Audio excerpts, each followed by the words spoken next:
Good morning. Good morning. Good morning sa atin lahat. Guten Morgen sa German. Ayan, so, German, di ba? Oh, German, Guten Morgen kapag good morning. Good afternoon naman, Guten Nachmittag. Nakalimutan ko na yung German ko. So sa lahat ng mga nagko-comment kapag may mga may mga grammar ako or wrong grammar sa German, syempre ilang na din, 1 year na din nawala tayo sa Germany. So nakakalimutan din, di ba? Lalo na kapag hindi natin nagagamit lagi yung language. Ayan. So ngayon, habang nagkakape kami dito, wala, kwentuhan lang, ganito lang. Ulit. Ayan, I hope na-miss nyo. Na-miss. So, ano yung topic natin ngayon? So, iniisip nga namin, ano kayong pwede nating matapik? Ano kayong pwede nating machikahan? Ayan. So, naisip namin na, kasi kami ni Mick, magkaiba kami ng patient.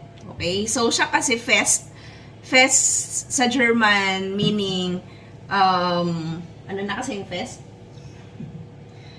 Nandun lang, fix siya doon sa yung schedule niya doon sa patient na yon is fix. Ayan, fest yung tawag dyan, German. Parang naging German na tayo, German language 101. So fest, that means fix siya doon sa patient niya. So usually, ang nagiging kasama lang niya sa work is Russian. Yeah, nakaano niya sa Pinoy. Halos mga Pinoy yung mga nakasama niya dati. So, maganda yung mga ka-work natin. So, yun pala yung topic natin dito is yung mga ka-work namin sa Germany. Yan. So, meron tayong mga Russians, may mga Italianish or mga Italian, may mga German as well. Siyempre, may mga Romanian, ano pa ba? Yeah, Filipino. Doon kasi sa amin, sa Sabon, halos mga Filipino kasi yung mga kasama namin doon. So, they are very nice, they are very good. Okay? Maganda kapag Filipino. O, sige, unahin muna natin. Paano kapag ang ka-work mo sa ibang bansa is Filipino? Okay? So, I'm talking sa amin, ha? Iba-iba naman tayo, ha? Sa experience, iba-iba naman tayo. So, meron din kasi ako noon, experiences na yung mga ibang workplace ko noon, di ba? Hindi ko naman kasi linalahat, no? Kapag Filipino kasi, syempre, hindi din maiwasan yung mga chika-chika, di ba? Meron yung parang pag-aanuhan ka sa likod, ganun, pag-uusapan ka sa likod. Hindi yan maiwasan, even here in the Philippines, di ba? May mga ganong instances. Okay, I hope na, alam mo, na-experience niyo din yan. Lahat naman. Na-experience mo na ba yun? Yung pinag-usapan ka ng patalikod? Hindi ko alam kasi nasa... Hindi ko alam. Oo, hindi din sa kasi hindi din ako nag-work ng feedback na gano'n na hindi ng hindi naman kasi ako nag-work dito sa Philippines na nag-work sa hospital as a staff nurse. So, pero may mga yung mga sa college noon, nung nag-i-intern kami sa hospital, ayan, mga chika-chika, alam mo yun. Anyway, punta tayo sa mga ka-work namin sa Germany before. So, yung mga Filipinos, ayun, shout out sa mga kasama namin, they are very nice, no? Maganda kapag Filipino yung ka-endorse mo sa Germany kasi, sa amin, being nasa ambulante Fliege or nasa Hause o Zuhause or nasa bahay, di ba? Auf Tagalog kami nag-endorse. So, manchmal o sometimes kapag nandyan yung mga relatives or yung mga relatives ng mga pasyente or nung pasyente, nag-auf Deutsch kami. Okay? So, nag-German kami. Para at least, di ba, alam naman din nila at nakikinig din sila. Okay? Pero kapag wala sila, syempre, mabilisan lang yan. Kapag nasa ambulante Fliege, mabilisan lang yan. Diyos ko. Wala, lang yan. Okay, parang 5 minutes. Oo. Minsan, pagdating mo pa lang, no? Minsan, pagdating mo pa lang. Okay naman, wala na. O, sige. Uwi ka na. Kasi yun lang din naman, routine.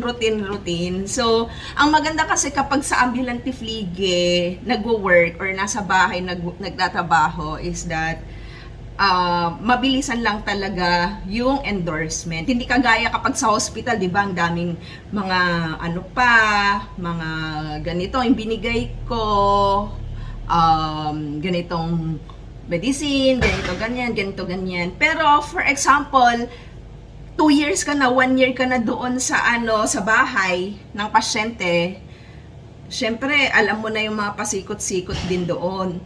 Ang ine-endorse lang, sometimes, ang ine-endorse is yung pinaka-importante. Para maano din yung, malesen din yung oras. Okay? Kasi syempre, sometimes yung ka-endorse mo may hinahabol din na bus.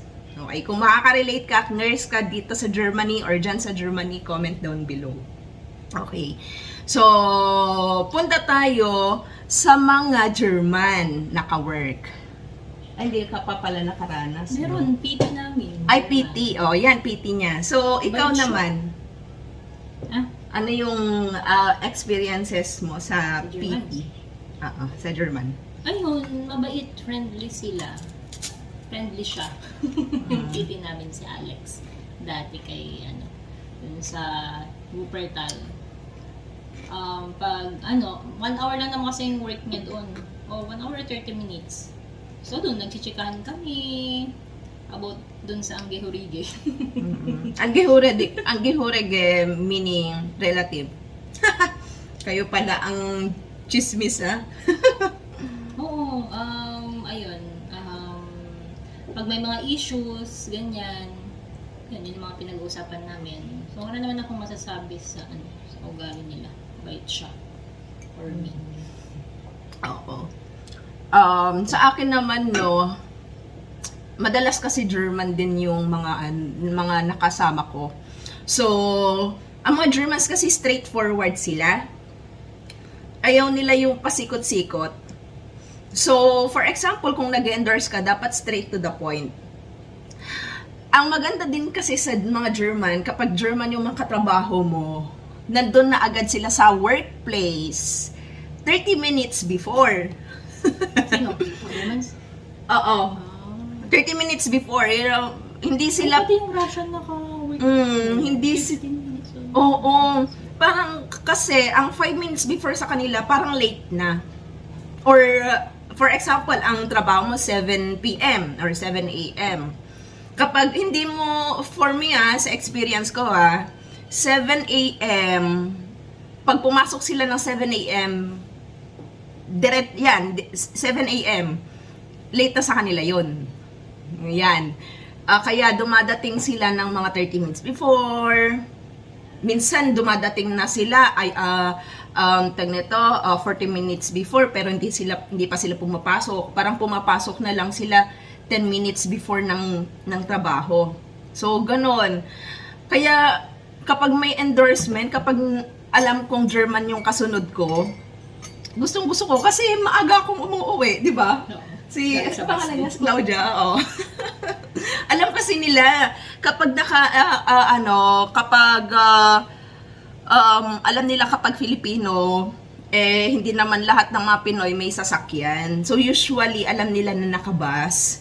Kapag ganon, alam nila na Filipino, inaagahan nila. So, may consideration sila. Yun yung maganda din. Na kapag German yung kasama mo, alam nila na kailangan mong mag-bus at early yung bus. Kaya pumapasok sila ng early din. Ganon. So, yun yung na-appreciate ko sa mga German na kasama natin. No? Ano pa ba? Sa mga chika-chika, sa negativity naman, hindi din kasi maiwasan yung chika-chika sa mga kasama. Though, ako hindi ko naman inaano. Parang part na din, no? Lahat naman ng tao. Diba? Lahat naman. Lahat naman. Swertihan na lang sa mga ka-work. Swertehan. So far, magandang ka-work din yung mga Germans kasi parang ang nila is, for me, matatalino din sila. Mayroon din, syempre, mayroon din yung kagaya natin mga Pilipino, di ba, na may mga mistakes din sometimes, pero that's the way it is eh. Di ba? Human lang din naman tayo. So, yun yung Germans. Yun yung mga gusto ko sa mga German na ka-work ko. So early talaga sila.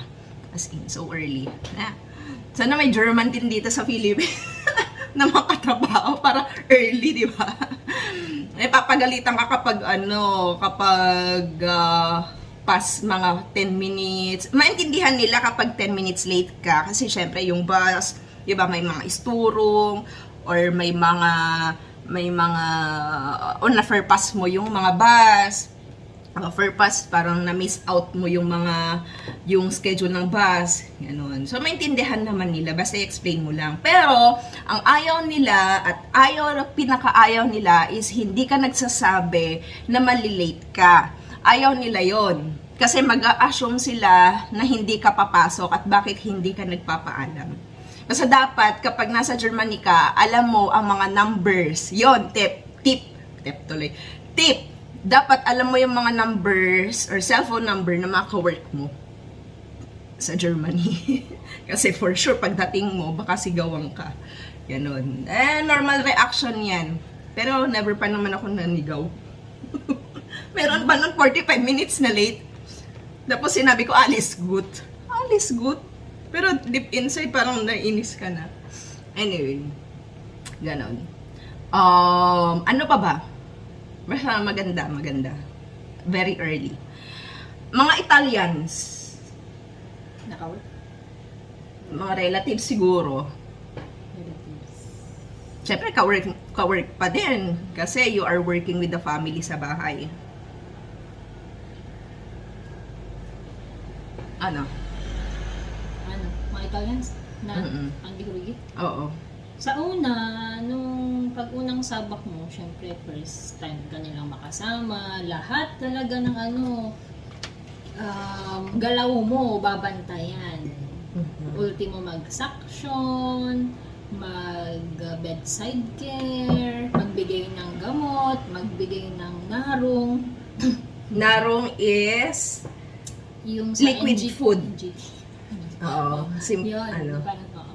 So, ayun. Pero, after few months, syempre, makikita naman nila yung trabaho mo. Kaya noon, after few months, ayun, pinapabayaan ka na lang.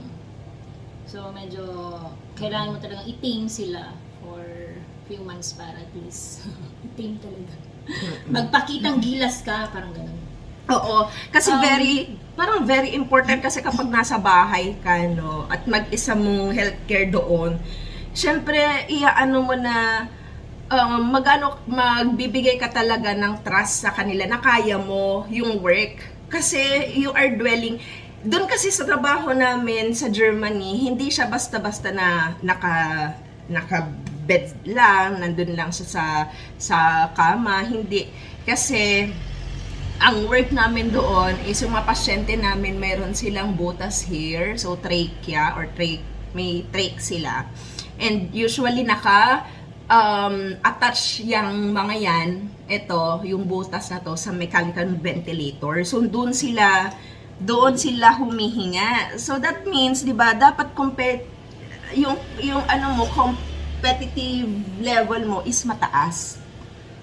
Yun. So kailangan mo na at para ma-feel naman nila na, okay, so pwede ko siyang iwanan, pwede ko siyang pagkatiwalaan sa anak ko.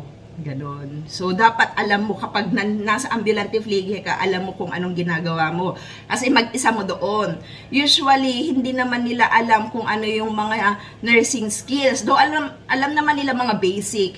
Diba? Kasi, tinuturuan yan ng mga gobyerno ng health department ng Germany. Tinuturuan yung mga yan before, alam mo yon. So, ayun, dapat alam mo. Ano pa ba? Italianish. Naka-work. Wala ako. Wala. So, Russian. Ayan, ikaw Russian. Russian naka-work.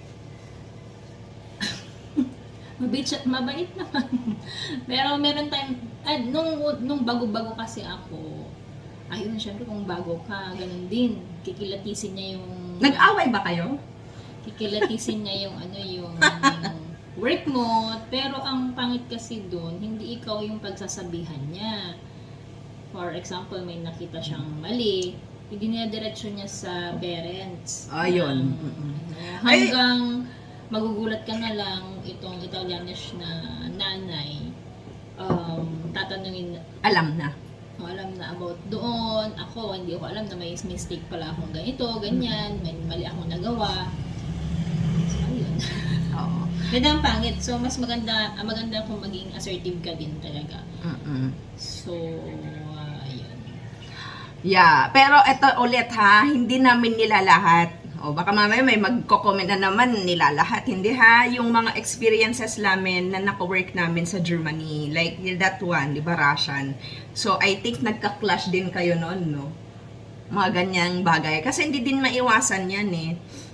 Dapat straight to the point na magsasabi, hindi yung, diba, paparating pa doon sa family. So, anong point? Anong point? Bakit mo ipaparating pa sa family? O, hindi mo alam na may mistake ka, so dapat straight to the point sa'yo na ikaw mismo kasi ikaw yung nakagawa. Yun. For me, wala akong na-experience, or, Russian, kasi siya din yung ka-work niya pala before. So, sa akin naman, the same tao, medyo siya. Oo, naka-work ko siya. Oo, taga-Russian, di ba? Ay, taga-Russia. At first, parang kapag mag-endorsean kayo, alis good, feeling mo wala kang mali. Tapos yun pala, yun, the same sa kanya, magsasabi siya sa family na ganito, ganyan. May nagawa ka, bla bla bla bla bla bla. Yun na, parang ang eksena dito, kapag nagkamali ka, hindi niya sasabihin sa'yo. Ang sasabihin niya, alis good, lahat okay, walang problema, you did a great job. Tapos, yun pala, after a while, kapag umalis na siya, nakausap naman niya pala yung family, yung nanay ng patient. Tapos yung nanay, yun yung magsasabi sa'yo. Kung ano yung mali mo. Oo. Ikaw, kahit alam mo, for example, kahit hindi mali yun, at nakita nung Russian, for example, na ganito yung mali, alam mong correct naman. So, ano yung sasabihin mo sa nanay, di ba? Parang din niya naman maintindihan yun. So, yun. Ang experience ko pa dun sa Russian before is, Pero, 15 minutes lang ako na late. First time kong malate yun, first time. bago na. Hindi kasi nga, may yung bus. So, hindi siya dumating on time yung bus na papunta doon sa bahay na yun. Siya, na siya, ganito, ganyan, bla bla bla, nag-message na siya, Bobizdo, where are you? Bla bla bla bla bla bla. Hindi ko naman alam yung number niya before. So yun, napagalitan ako. Siya, alam, yung ugali niya, 1 hour late.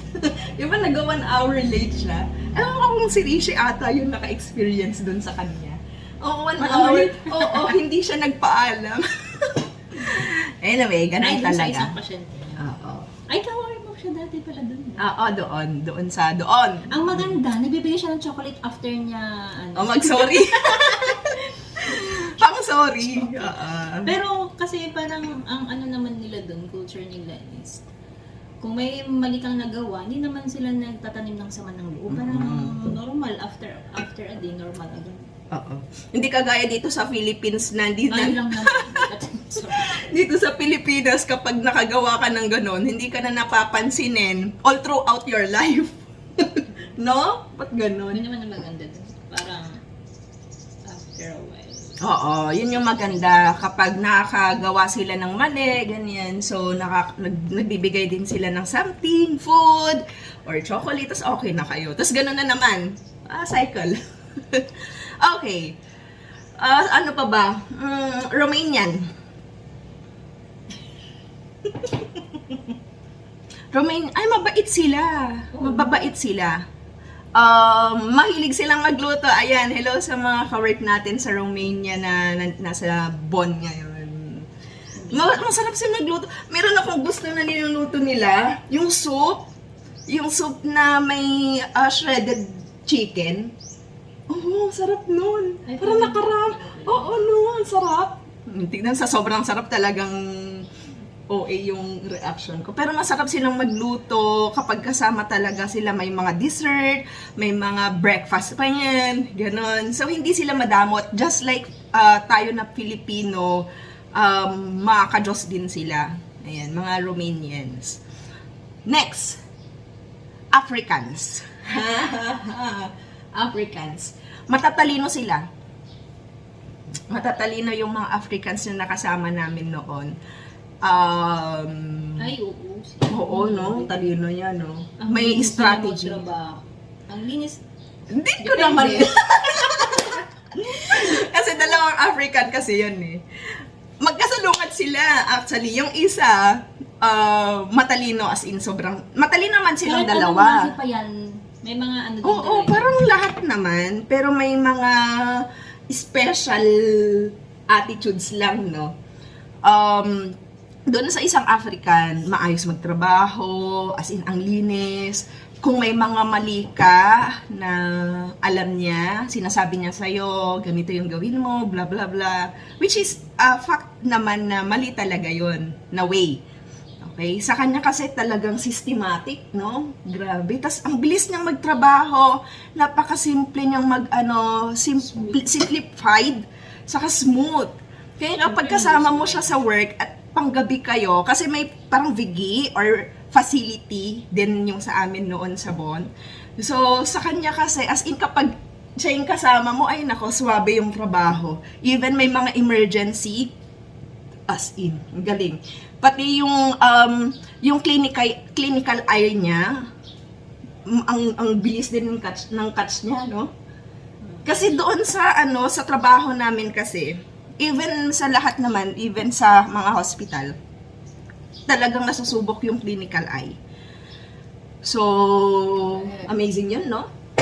Amazing. Tapos yung isang African naman, very friendly din naman yun. Kaso, parang wala kang kasama sa trabaho. parang hindi mo siya kasama. Oo. Tapos kapag may emergency, like, bumaba yung safety-gong, bumaba yung oxygen, pati yung pulse bumaba, tapos nagkliklingal, nagre-ring yung mga alarms. As in. Tapos, ikaw na nandun, inaasahan mo din siyang tutumulo.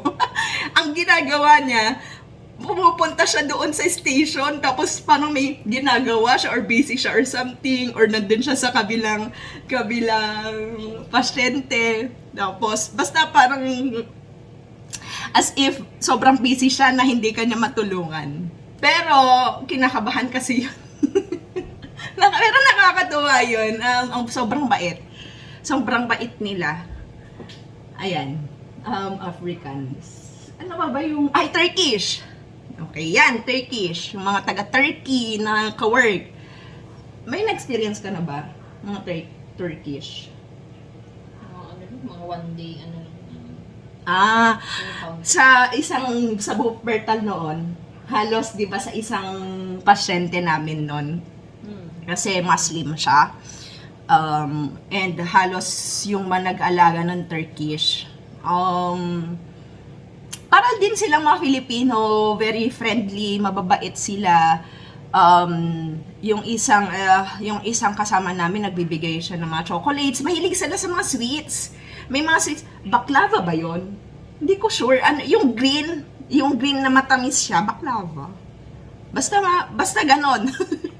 And then, ang ayoko lang sa mga naka-work ko na ng mga Turkish is that, kagaya ng mga Pilipino, mga ibang Pilipino, they are fond na magchika-chika. So, alam mo na, chika-chika, may mga sabi na parang hindi naman totoo, tapos malalaman mo na lang sa andihurigen or yung relatives na ganito-ganyan, na pinag-uusapan ka, ganon. Yun yung ayoko doon sa eksena na kapag nasa bahay ka, may mga malalaman ka na hindi naman totoo, or nadadagdagan yung mga kwento-kwento, yun. Pero wag kapag ganun, no, yung mga nasa ambulante fliege ngayon or nasa bahay, na nagjo-duty, wag niyo na lang pansinin yung mga sinasabi nila. Basta magawa mo yung Basta magawa work mo yung, yeah. At alam mong competitive ka naman sa skills mo, diba? Just go with it. Yun, gawin mo yung mga bagay-bagay na alam mong tama naman. Ayan. Saka, wag kang mag-oo at mag-oo lagi-lagi sa kanila na oo ng oo. Hindi dapat ganon. Dapat maging assertive ka, sabi nga ni Mick kanina. Be assertive. Kung alam mong tama yung ginagawa mo, paglaban mo. Diba? Kasi nurse ka doon. Kasi may mga relatives din kasi na medyo minsan nagmamagaling. Akala mo talagang, alam mo yun, alam nila. Pero kapag nahuli mo kasi yung loob nila, babait naman. Just give time. Just give time. Oo, kasi sa una lang naman. Sa una lang naman yan na... Mag-aadasan kayong gano'n. Oo. Grabe, no? Yung feeling na first time mo, tapos papasok ka sa bahay. Minsan babantayan ka nila. Minsan kapag panggabi ka, na first duty mo, panggabi ka, babantayan, hindi naman sa babantayan, pero every now and then pumapasok yung relative, yung tatay, yung nanay, i-check, tatanungin kung kamusta. Yun. May German din pala ako nakawork. Sino? Dun sa buong. Kamusta naman? Bait. Mabait lang. Mabait. Nababait naman sila. Oo. Kasi ang pangit. Gawin mo lang ng maayos yung trabaho mo, babait sila sa'yo. Oo. Pangit lang kasi yung ano dito sa Philippines, pag sinabi nila yung German, iba yung stigma, di ba? Iba yung interpretation nila kapag Germans. Hindi naman sila nangangagat. Hindi sila, mababait sila. Basta trabahuin mo lang ng tama yung trabaho mo. Meron pa, pahabol, Greeks. Ay, kasi madalas ako sa mga, syempre, ano na din yun. Mga Greeks, no? Though hindi naman ka-work na nurse sila, pero family, no? Family, mga Greeks. Para din silang mga Filipino, they are very lovely, they are very friendly. Medyo stricto lang talaga sila when it comes, lahat naman, when it comes sa kung anong gagawin mo. Doon sa family na pinuntahan ko, perfectionist sila. So dapat perfect. Even yung pagbrush ng anak nila dapat perfect. Oh, di ba? Pero mababait sila. Gustong-gusto ko talaga yung at oo, no? Absent ba ako nun? Nag-absent ba ako nun? Tapos ikaw ang nag-relieve? Parang no. Kasi nag-absent ako nun, di ko feel pumasok. Tapos siya yung nag-relieve sa akin. So, first time niyang pumunta sa bahay ng mga Greeks sa patient ko. And anong nangyari ba doon? Siyempre, di ko alam yung mga routines doon. Oo, may mga routines lang in-explain. Ganyan. Kailangan yung oras, sakto yung oras. For example, yung pagbigay ng pagkain. Pagbigay ng pagkain kasi, hindi naman NGT, syringe, no? Dapat sakto yung oras mo dun sa gusto nilang oras. So, alam nila kapag mabilis yung oras or mabilis mong natapos, that means mabilis mong na-push yung pagkain. So, dapat tansyahin mo. Mga ganon. Basta, sobrang particular talaga sila sa time. Even, naka-time din yan, pati yung pag-brush mo doon sa anak nila, pag-ayos mo, pagpalit mo ng diaper, dapat sakto yung oras. Ayan, grabe, no? Yung nahirapan talaga ako doon sa patient na yon. Kapag panggabi ako, then, panggabi ako noon, tapos yung pampers, yung diaper, hindi ko napalitan ng saktong oras. Ewan ko ba, parang nakatulog. Hindi kasi ako natutulog ng gabi. Oo, nagagalit sila doon. Doon. Kasi titignan nila sa basurahan. Titignan nila sa basurahan, tapos tatanungin nila, bakit hindi ka nagpalit ng pampers or ng diapers? So, sasabihin ko na hindi basa. Wala pang ihi. Tapos, kapag titignan na nila, i-feel na nila doon sa pampers na, basa na. So, papagalitan na ako. Malamang siguro, after ko umalis, umihi na siya.